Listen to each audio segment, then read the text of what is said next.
श्री विष्णुवे नमः। नमस्कार दोस्तों, आप सभी को स्वागत है हमारे यूट्यूब चैनल पावरफुल हिंदू धर्म में।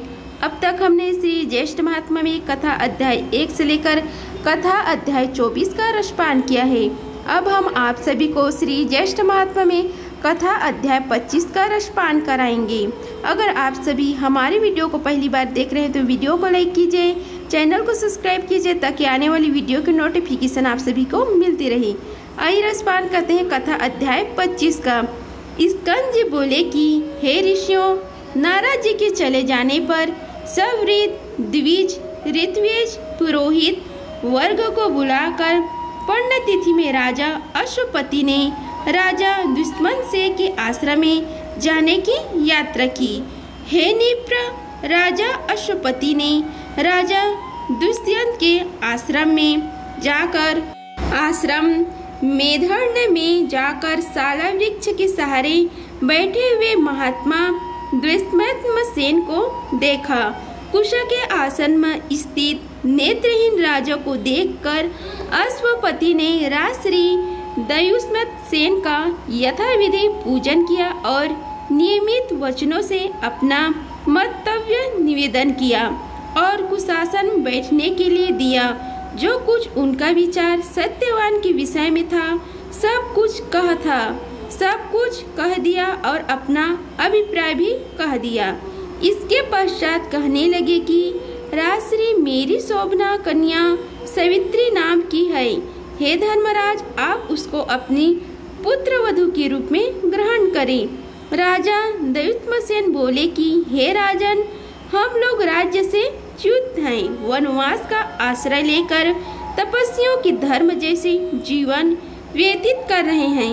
इस वन के आश्रम में रहने के अयोग्य आपकी कन्या इस शीत को किस प्रकार सहन कर सकेगी।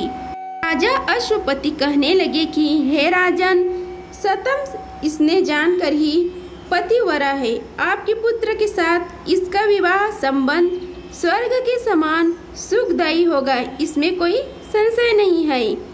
हे राजन, मैं आपके सहृदय भाव के धारण में तैयार होकर आया हूँ। मेरी आशा को नष्ट न करें। आपका अयोग्य पुत्र भी मुझे अभिमत है और इसी तरह मेरी अयोग्य कन्या भी आपको अभिमत हो। आप मेरी कन्या को अपनी पुत्र वधू बनाने के लिए निमित्त आपका पुत्र उसको भार्य बनाने के निमित्त ग्रहण करे। राजा दुष्मसेन बोले कि हे राजन, मेरा विचार पहले ही आपके साथ संबंध करने का था, परंतु इस समय मैं राज्यहीन हूँ, इसलिए मैंने अपना निश्चय आपसे कहा। इसके पश्चात दोनों राजाओं ने आश्रमवासी सभी द्विजों को एकत्रित करके विधि पूर्वक विवाह संस्कार कर दिया। राजा अश्वपति वर की योग्य कन्या का सामग्री सहित दान करके परम हर्ष के साथ अपने घर वापस आया। सत्यवान सर्वगुण संपन्न उस भार्य को पाकर अति प्रसन्न हुआ तथा सावित्री भी इच्छित भ्राता को पाकर अत्यंत प्रसन्न हुई और अपने पिता के चले जाने पर संपूर्ण आभूषणों को उतारकर वलकल के आभूषण और कायास के वस्त्रों को धारण कर लिया। सावित्री ने अपना सेवा गुण, नम्रताशील और समस्त गृह कार्यों में सेवा करके सबको प्रसन्न किया। इसी प्रकार उस आश्रम में सदैव निवास करने वाले सत्पुरुषों को प्रसन्न करती रही। राजश्री सत्यवान भी ऐसी पतिव्रता स्त्री को पाकर अत्यंत प्रसन्न हुआ, परंतु सावित्री के मन में शयन, गमन आदि सभी समय में दिन रात देवऋषि नारद की बात बनी रहती थी। परंतु वे दोनों ही उस वन के एक भाग में इंद्राणी के सहित इंद्र के समान आनंद करते थे। इस प्रकार कुछ समय बीत गया। इति श्री ज्येष्ठ महात्माएं सत्यवान सावित्री कथा वर्णन 25वां अध्याय समाप्त हुआ।